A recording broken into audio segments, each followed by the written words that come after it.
Hello, welcome to the Wealth and Motivational Show, hosted by yours truly, Michael Dillard. Get your pen and notepad ready because we're talking about money and motivation. And get ready, folks, we have a special guest coming online here the next few minutes. Today, we're going to learn the secrets to getting a home mortgage, how to save on private mortgage insurance, and how to build generational wealth through home equity. With that said, let me welcome Michael Bond. Michael, how you doing today? Fantastic, man. Hey, thanks for having me, Mike. I appreciate it, brother. Good evening. That is good to hear. That is good to hear. Michael, how did you get started in the mortgage industry? Well, I tell you, I got started years ago, man, actually in the subprime industry before the great downfall with this banking corporation called HSBC, Hong Kong Shanghai Banking Corporation. I went and worked with those guys. They flew me to Chicago. We studied for a while. I came back and I started doing subprime mortgages, and that's kind of how I got started rolling into it.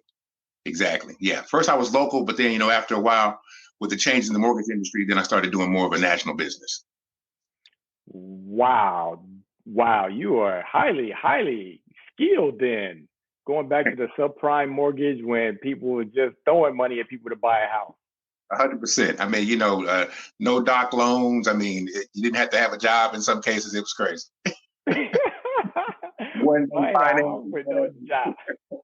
Yeah. Wow. With that said, how does home ownership impact people's wealth? Well, I mean, it's real simple. It's just basically comes down to a matter of numbers. You have a tangible asset that, in general terms, unless there's some kind of drastic change in the American economy, and even that recovers if you look at 2008 until now, that is appreciating. It's not like a car or cryptocurrency where you wake up tomorrow and it's down 50%.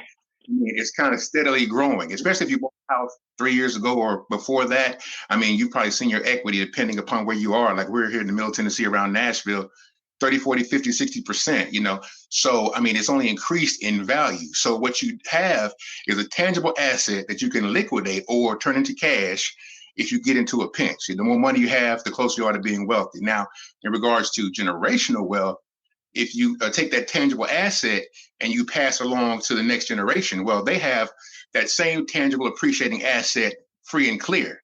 In conjunction with whatever else they've begun to build, they can liquidate that at any time. And of course, that lends directly to their wealth. So, I mean, home ownership lends directly to your wealth. I heard people say, in a few times in passing, don't pay your house off, don't pay your house off. But that's the craziest thing I've ever heard, for the simple fact that you have, again, this asset that appreciates. And not only if you pay it off do you have this asset, but the money you've been spending every month is back in your pocket.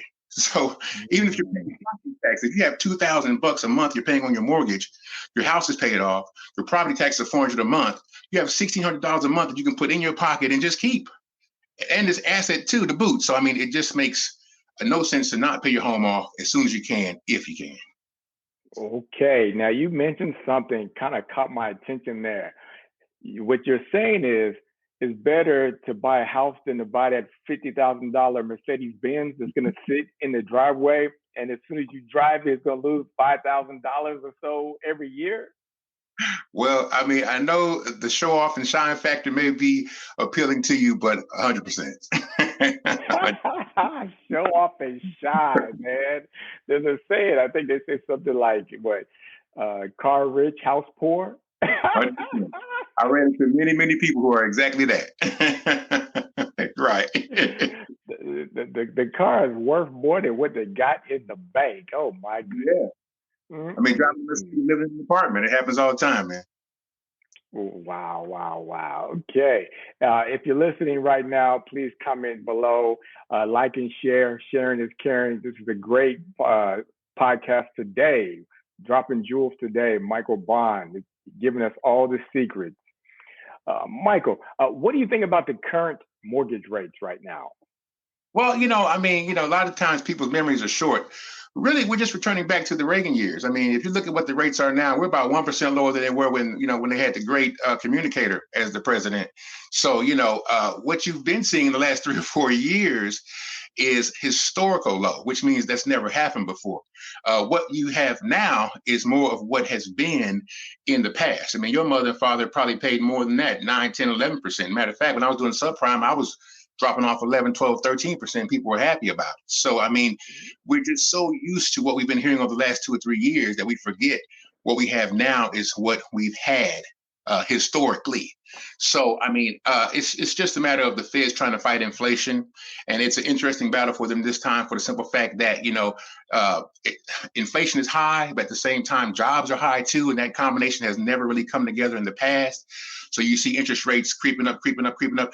They promised in January to raise the rates 7 times, and they've already done it 6. So we just want more to go, and they're looking to see some kind of fallout or pushback or reduction from that inflation. That's what they're looking for. When they see that, then you'll see rates start to come back down a little bit. Now, 3%, 2.5%, may not ever see that again. If not, it may be a long while, but you'll get less than what we have right now, which is about 7.25, respectively, on a 30-year, and about 6.75 on a 15 right now. Okay, so that leads us into the big question, Michael. What do people need to buy a house? Well, it's simple. I always tell them it comes down to 4 numbers. If you are a W-2 employee, if you can get the down payment, which is 3.5% of the total house value, or 5% on a conventional loan, all you do is you take how much you want to buy of your house, 500,000, 600, whatever it is, multiply that times either 0.035 or 0.0, and that'll tell you how much you need for the down payment. Don't forget closing costs. They'll run respectively about $3,000 to $4,000.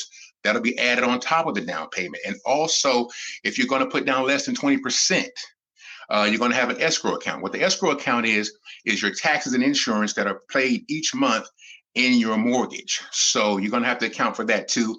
You can look up local property taxes in your area. You can get a quote from an insurance provider in your area and get an idea of what that would be per month. And then you would put that together for 12 months, and that will also be included in the closing costs. So a lot of times, in a traditional market, you can get the seller to pay up to 3% on those closing costs. Now, it's been a seller's market for the last year or so. So a lot of cases are not doing that. Now, in the last 3 or 4 months, that peak of the housing boom has kind of hit a little bit. So you're starting to see prices drop a little bit.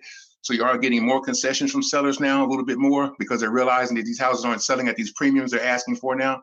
So you may be able to get a little bit more from them. But traditionally, 3% is what you can ask for from the seller. And like I said, if you can get that down payment, number one. Number two, you want to be able to get your credit score. If you want to go FHA, you want at least a 580, conventional, a minimum 620. Now, of course, the higher, the better. It will affect your interest rate. The lower your credit score, the higher your rate's going to be. That's just how it goes. But 620 on a conventional or higher is the number that you need there. Then what you need is your front end and back end ratio. The front end ratio is simply your gross monthly income, of course, before taxes, divided by what you want to pay for your house each month. So say your income is $6,000 a month, whatever it is, and your house payment is $1,500 a month. You want to take that 6,000 divided by the 15, and then you'll get that percentage. You want to be at 27% or lower on the front end. On the back end is your total bills just on your credit report, not like your cell phone and car insurance, just the bills that report to your credit report. You want to take that total amount of money on your credit report and divide that by your monthly income, and that's your back end ratio. You want to be there traditionally under 45%. I've been able to get most mortgages approved or pre-approved under 45%. Once it hits 50 or more, you're kind of out of the water. You're going to have to consolidate or get some things paid off. But if we can stay under 45%, it usually hits every time. So if you can get those 4 numbers, the down payment, the credit score, front and back end ratio, I can guarantee you a mortgage. All right. So it pays to pay your bills on time because you get a better credit score, it sounds like. 100%. Don't be letting people open up the credit in your name and not paying, running up your credit because it's time for you to buy a house. They like, wait a minute, I didn't co-sign for this Jaguar. I didn't co-sign for that cell phone, but hey. We've had studies. That's right. We've had studies in the mortgage industry that show a lot of times when you co-sign for people, more than likely, over 50% of the time, you end up paying that bill yourself. Whoa! Repeat that again. When you co-sign for someone, over 50% of the time, you end up paying that bill yourself. Those are just the numbers. but they're like, I promise I'm gonna pay. I promise I'm gonna pay. Right. You can't get blood from a turnip, though. Oh no, you can't. Oh man. That's right. That's right. Now, what if I'm self-employed? I started my business. What do I need to buy a home if I'm self-employed? Well, that's real simple. What you need is 2 years of business history on taxes. Okay, so 2 years of filed tax returns. You're going to need 3 months of your business bank account numbers, also 3 months of your personal checking account numbers, and then of course you're going to need your P&L, which is your profit and loss statement, up to date to the month that you're applying. So if it's November now, you're going to need from November 2022 back to November 2021, and then you turn all those things in, we can get you set up for sure. Nice, nice. And what if I just changed jobs? I have a regular 9 to 5, and I just started a new job. How does that impact my mortgage approval? Well, the good news is, as long as you've been working 2 years prior, it's no problem. What we'll do is we'll use your current income, even if you have a letter of intent for a job you're about to start. You provide that letter, or you provide your first 2 weeks of pay stubs from your new job, and then, of course, your contact history from your last 2 years of employment, and then we can set you up like that. You just need that 2 year history, whether it's current or previous, and we can get you set up. So it's really an easy fix, no problem. Man, Michael Bond, man, you the man. I need a mortgage. Bond, exactly when it comes to you got all the answers. Well, I learned a lot of it through some great people and trial and error. So yeah, I know that I know it now. That's for sure. You didn't see ups and downs of the market. There ain't nothing you ain't seen at this point in time. Not hardly, not hardly. Now, I keep hearing about this thing called PMI. What is the biggest myth about private mortgage insurance?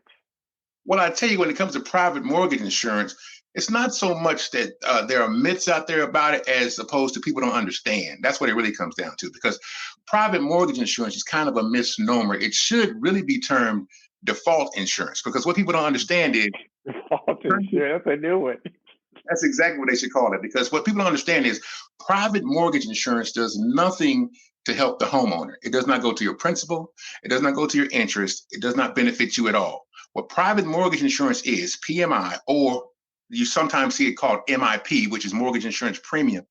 It is a premium that is paid on an insurance policy that is held by the lender in case you default, because mortgages are all risk-based assessed products. So before a mortgage is approved, when it's evaluated, it's all evaluated based upon risk base. So with that being said, that's why FHA mortgages all carry private mortgage insurance, because you get qualified with a lower credit score and a lower down payment, much higher risk. Conventional loans, if you pay 20% more, they don't carry the private mortgage insurance. Once you have 20% ownership, you can forego that altogether. The risk is considered less. It's just that simple. So basically what private mortgage insurance comes down to is you are paying a premium, or I guess it's more likened into a tax on your mortgage every month that benefits you not at all, that ensures that if you default, the lender will get their payment in full for the house that you didn't pay for. That's what private mortgage insurance really is. How do I get tax off my back? Like I don't want to, me around my back. Well, the only way to get rid of that private mortgage insurance is to finance into another mortgage. Or if you're in a conventional mortgage, once you get 20% equity or greater, the private mortgage insurance by law can come off of your mortgage. But a lot of times, that money comes out of your pocket, not the lender. So if you don't inquire to the lender once you hit 20%, hey, I'm at 20%, I need you to drop this PMI from my mortgage, they may or may not. Now, if you're in an FHA, that private mortgage insurance will stay on your mortgage throughout the life of the mortgage, even if you're at 15%. So what you need to do is, as soon as you get to 20%, refinance. But here's the thing about today's rates, given the historic history that we went through in the last 3 years. Say you got an FHA loan 3 years ago at 4.5%, and you're paying PMI. and your PMI is about $125, whatever it is, because on FHAs, they're higher than on conventional loans, the PMI that is. Well, if you refinance now to 7.5% or 7.25%, that's a prime rate. Say you get your credit's not so good, you get 8%, 8.25%. Well, you go from 4.5 with a PMI to 8.5 with no PMI, which may cost more because the rate is over double.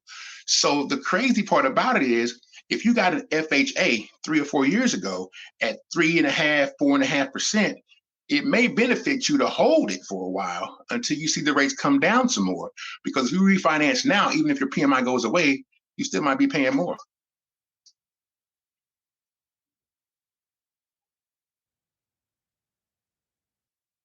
I'm sorry, Mike, your audio went out on me. I'm sorry.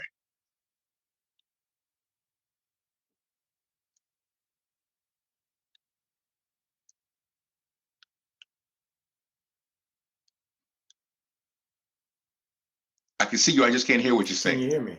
I can hear you now. Yeah, perfect. Okay, I'm not hearing you. Oh, okay. Can you hear me now? I didn't touch anything.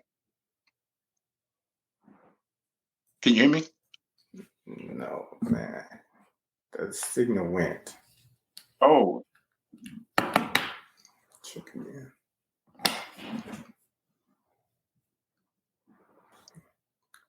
Can you hear me? I can hear you perfect. Oh, I can't hear you for some reason. Oh, wow. And it dropped like 4 minutes ago. Oh. Yeah, it was going great.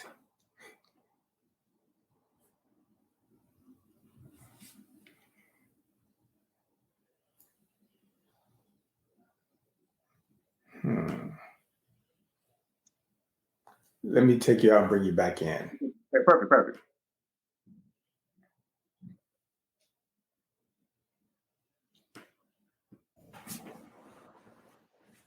All right, I can hear you. Okay, perfect. Okay, I can hear you too. Okay, so let's go back if you don't mind then. So the question was, what is well, let's go back just in case it dropped. What's the biggest myth about a private mortgage insurance? Like, how do I get the tax off of me? Like, how do I stop paying that private mortgage insurance? Okay, simple. When it comes down to private mortgage insurance, by law, once you get 20% equity or 20% ownership in your home, you're eligible to release your private mortgage insurance. So here's the thing though. It's supposed to fall off automatically, but it doesn't always, because you're paying that money, not the lender. It's not important to them. So you need to call your lender at that point and tell them, hey, I've hit the 20% mark. I want to remove this PMI from my mortgage, and then it should be dropped. Now, if you're with an FHA loan, FHA loans carry the PMI in a lot of cases for life. Sometimes they'll tell you 11 years, but in most cases, they carry the MIP or the PMI for life. So the best bet with an FHA loan, even if you're over 20%, you're still going to have it, is to refinance out of that FHA loan. But the only trick now is this: if you bought your house in the last 3 or 4 years and you got a great rate, like 4.5%, 4%, 3.5%, it may benefit you to keep your FHA for a while, because if you have a 4% or 4.5% with PMI and you refinance to a conventional, and say your credit's still not great and you get an 8%, well, that 8%, looking at the numbers, may be more per month than that 4% with PMI. So you need to check those numbers before you refinance, and maybe hold on and wait a little bit till the rates come down a little bit more, or speak to your lender. Sometimes when you have a special relationship with lenders, I know some of my clients have been in this situation, having a special relationship with lenders. They've been able to get a special rate from that particular lender, that credit union or bank. They've carried a lower rate just because of that relationship, because the risk is not as great, because they've been dealing with you for years upon years and they know your history personally. That's kind of where that comes from. So, I mean, I would check with my bank or credit union to see if I could get that special relationship rate, in the case of trying to refinance. If you have that FHA or whatever and you want to move it to a conventional, it may benefit you. Oh, that's a good tip. There we go. One of the secrets for those who kept listening, you just learned something new right here by the one and only Michael Bond. I keep hearing about cash out refi. What is a cash out refi? Well, it's real simple. It's just like you said, it's cash out. Basically, what you're doing is you're borrowing a piece of the available equity on your home. Now, it's been a beautiful thing over the last 3 or 4 years. I've been able to help people, that had primary residence and investment properties. They had so much equity in their primary residence that when we pulled out cash, they paid their investment properties off and still had a 3% rate on their primary. So, it's basically what you do. You take cash that's available in your equity and attach it to your mortgage as part of your new mortgage product. So you're just getting cash in hand, and it comes from the value of your home. That's what cash out is on a refinance. Okay, all right, all right. Any last mortgage tips for the people out there who are trying to buy their first home, trying to buy an investment property, or whatever comes to mind? Well, my thing is, if you are trying to buy your first home, I would advise just get your credit in order, get your score at that 620 or better, of course.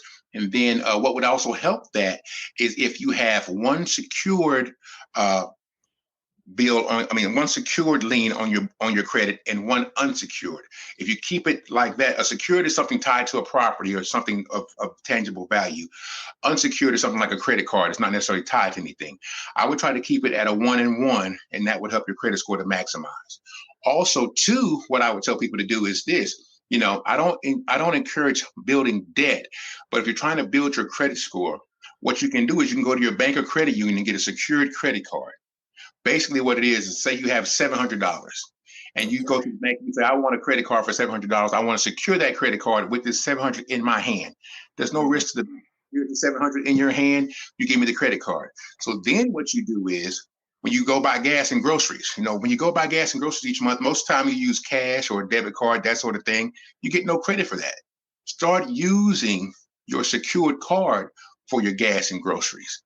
That way, every month you're getting credit for that purchase, and every month you just pay it off in full. You're building no debt, and you're getting credit for purchases you're going to make anyway, and that will help build your credit score. So those are the couple things that I would advise. Wonderful, wonderful. And you said you work with some investors, or how does that normally work when you're working with people who have investment properties? Well, it just depends on what they want to do. A lot of times, like say I had this person, for instance, they were in California. They had one primary residence and 4 investment properties. All of them were at 4.5% or higher. So what they wanted to do was they wanted to refinance their primary residence down, as low as possible, and then refinance all their investment properties down as low as possible. So we did one big mortgage product with each individual home, refinance everything. Now when it comes to the primary, you can do more loan to value, which means that you can get more more loan on the lien that you have on the house, as opposed to an investment property. Because an investment property, it's more risk, because if you're going to have to, if you lose your money, you have to give up something. More than likely, you're going to abandon your investment house for your primary house. Yeah. So, yeah, exactly. So you have to pay. You only get you'll get a much lower loan on that investment property as far as loan to value. Say, for instance, 75% on the investment, whereas you can do up to 90 on the primary for that exact reason. But it just came down to simply, what you want to do as far as an investor with your home. If you're trying to pay the home off, if you're trying to refinance for a lower rate so that you can increase your taxable income, that sort of thing. It just depends on what you're trying to do with the home. Okay, all right. Wow, these are some great tips, Michael. What keeps you going, inspired to help people out in the mortgage industry? Well, initially, it was just the money and the schedule.